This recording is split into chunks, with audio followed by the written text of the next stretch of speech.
안녕하세요. 제가 이번에 가지고 온 종목은 하나오션을 가지고 왔습니다.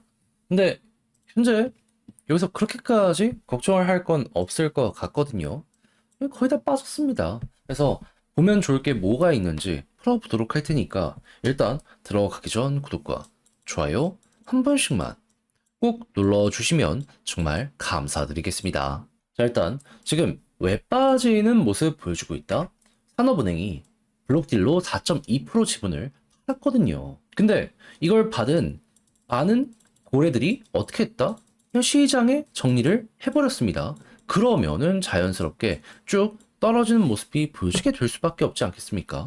그렇지만 여기서 우리가 주의 깊게 봐야 되는 부분이 뭐다? 어제 분명히 매도가 나오긴 했는데, 근데 연기금도 많이 담았고, 사모펀드도 많이 담았고, 기타 금융에 외국인도 많이 담았습니다. 그러면 절반 이상은 이 외국인과 큰 손들이 담았다라는 걸 생각을 하면 이제 개인 물량만 소화가 된다면 그 이후부턴 또 바닥 잡는 건 물론이거니와 쭉 올라가는 모습 보여지게 되지 않겠습니까? 이 종목에 미래가 있다면 이들이 샀을까요? 그 부분으로 접근을 한다면 지금 이치 그렇게까지 최악은 아니다. 이런 식으로 우리가 접근을 할 수가 있다라는 거예요. 그리고 이들이 산 가격 보면 8만 원이 넘거든요. 근데 지금 가격 보면 얼마다? 7만 6천 원이다. 그럼 저것만 생각을 하더라도 요 정도는 충분히 올라갈 수 있다 예상을 하기가 좋다라는 겁니다. 그럼 여기에서 추가적으로 올라가기 위해서 필요한 건 뭘까요? 이때부터 이제 실적에 대한 이야기가 들려오게 되겠죠. 했을 때 지금 하나가 공을 들이는 이 부분은 뭐다? 첫 번째는 군함. 근데 지금 미국 쪽에서 어떤 얘기 들려오고 있죠? 해군성 장관이 아예 방한을 해가지고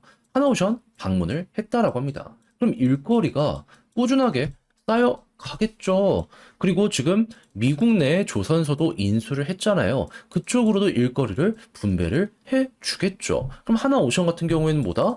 중장기적으로 성장을 하게 될 수밖에 없을 겁니다. 이쪽 우상향을 하면 했지. 이게 우하향을 한다든가 그러진 않을 겁니다. 그럼 이제 여기에서 추가적으로 다른 기존에 하던 선박 요거 건조는 어떻게 될 것이냐라는 것도 생각을 해야 되는데 근데 그동안은 LNG 같이 고부가치 선박만 꾸준하게 만들었거든요. 그런데 지금 들려온 소식보다 컨테이너선이 쏟아지고 왜? 지금 미국 쪽에서 중국 쪽의 컨테이너선이 이게 딱 들어오는 모습이 보여지게 된다면 벌금 매기겠다라고 하잖아요. 근데 요 액수가 한 번으로 봤을 때는 부담 안 되는 거 아닌가 싶잖아요. 한 10에서 15년 운영하잖아요. 그러면 배 값만큼 나오게 된다라고 합니다. 그러니까 요거 내기 싫은 사람 보통 2에서 30년 운영하니까 이게 부담스럽다라고 하는 사람들은 옆 나라 일본 아니면 한국으로 몰리게 될 수밖에 없는 거고 그럼 저가 경쟁을 하던 중국이 없어졌다 보니까 제가격으로 이 한국에 있는 조선소 요것도 끌어들일 수 있게 되는 겁니다. 근데 이게 끝이냐? 아니죠. 지금 LNG 관련해서 알래스카 프로젝트 이야기가 많이 들려오고 있죠. 이것도 왔다 갔다 하려면 선박이 많이 필요하게 될 수밖에 없잖아요. 주문 더 들어오게 될 수밖에 없을 겁니다.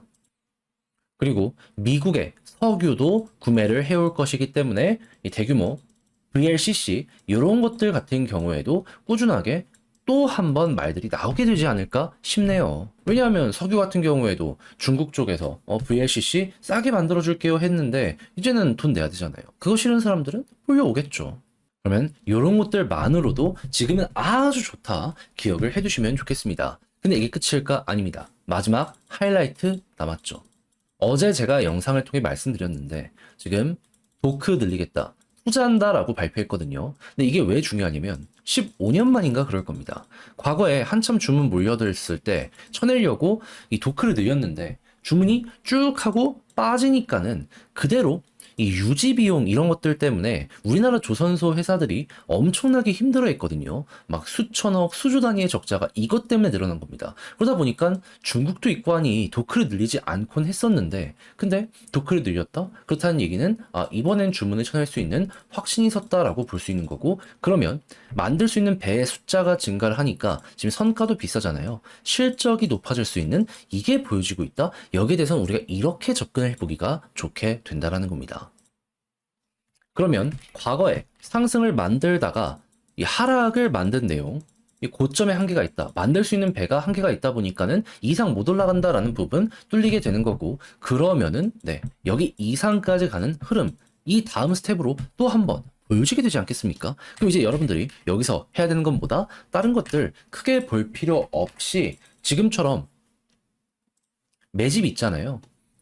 이 개인이 좀 받은 것까지 털리고 기관과 외국인이 더욱더 많이 이걸 사는 모습이 보여지게 된다면은 그럼 바닥 잡히는 건 금방이 될 것이고 그때 이제 군함 이슈와 함께 이 선박 관련해가지고 주문 쌓이고 도크 건설 관련되어 있는 실적이 예상 컨센서스에 반영되기 시작을 하게 된다면은 그럼 그때 한번 쭉 뚫고 이전처럼 이렇게 단계적 상승 이거 노리면 되겠다 알아두시고 여기에 접근해 보시면 될 것 같습니다. 그러면 현 상황 조금씩 헤쳐나가는데 많은 도움 얻으실 수 있을 거예요. 그래서 제가 이렇게 열심히 설명드린 게 여러분들에게 긍정적 영감 드릴 수 있었으면 좋겠는데 막상 해보려고 했더니 조금 어렵다 하시는 분들도 있긴 할 거란 말이죠. 그런데 다 봐놓고 마지막에 삐끗 안타까울 수밖에 없잖아요. 그래서 저 역시 말뿐이 아니라 행동으로까지 안내드리겠습니다. 잘 보셨으면 좋겠고요. 마음에 든다면 구독, 좋아요 한 번만 눌러주시면 감사드리겠습니다. 이상 주식 정리해드리는 주정남이었고요. 여러분 모두 남은 시간 화이팅 하시길 바라며 내일 더 좋은 영상으로 다시 한번 만나 뵐 수 있었으면 너무나 좋겠습니다.